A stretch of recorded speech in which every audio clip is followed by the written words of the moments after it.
गंजाम दिगपहंडी बजार गांधी छकरे सोमवार संध्या 7टारे 2 दिन व्यापी अनुष्ठित होगा खेमुंडी लोककला महोत्सवर प्रथम दिवस रे मुख्य अतिथि भाव राज्य उच्च शिक्षा और संस्कृति मंत्री सूर्यवंशी सुरज जोगदे आनुष्ठानिक भाव उद्घाटन करिसेंती।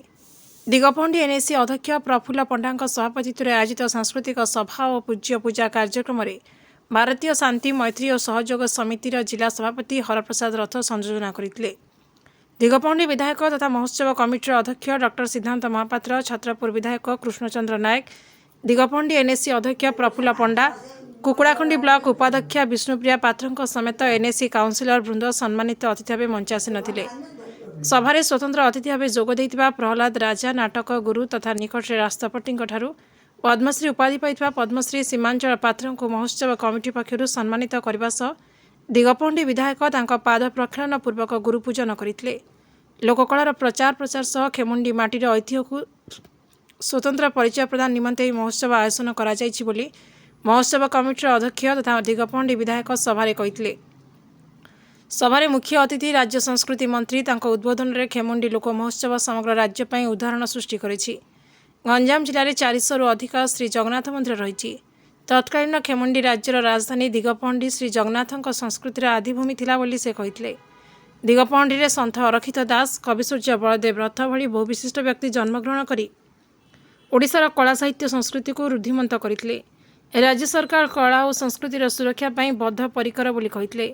दिगपहंडी तहसीलदार संतोष कुमार साहू, अतिरिक्त तहसीलदार आशीष कुमार नायक, राज्य संस्कृति विभाग प्राक्तन उपनिर्देशक कृष्णचंद्र निशंक, विशिष्ट नाट्यकार और संस्कृति गवेषक मनमथ कुमार शतपथी, विचित्रा बर्णाली नाट्य संसद सभापति विश्वनाथ चौधरी, कार्यकर्ता आईनसीबी कुरेर सुपंडा, आशीष नाथ मिश्र, हरप्रसाद रथ, रवींद्रनाथ डाकुआ, निरंजन रेड्डी, कालचरण पाणिग्राही, प्रशांत पूजानी समेत बहु मान्यगण्य व्यक्ति उपस्थित थे।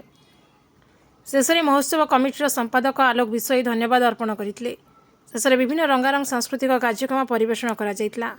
सभा पूर्व स्थानीय नुआ बसस्टाण्ड लोककला सांस्कृतिक संकीर्तन दल पक्षर शोभायात्रा सहर परिक्रमा कर सभास्थल में पहुंचला। ब्यूरो रिपोर्ट, प्रगति ओडिशा। दिगपहंडी यदि आम कहवा एठिकार माटी रे जगन्नाथ संस्कृति रही।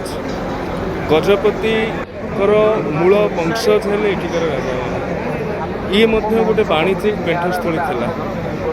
कविसूर्य बलदेव रथंक कथा कहि पारंती कि सन्थ अरखितंकर कथा कहि पारंती कि दीनानाथ पाठी जहाँ को दिगपहंडी ड्रॉइंग मास्टर कह जाए तांको कथा कहि पारंती।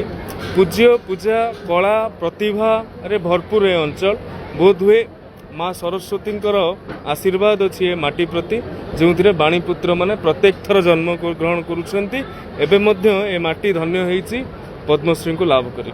गंजाम जिला ओडिशार उत्कलीय परम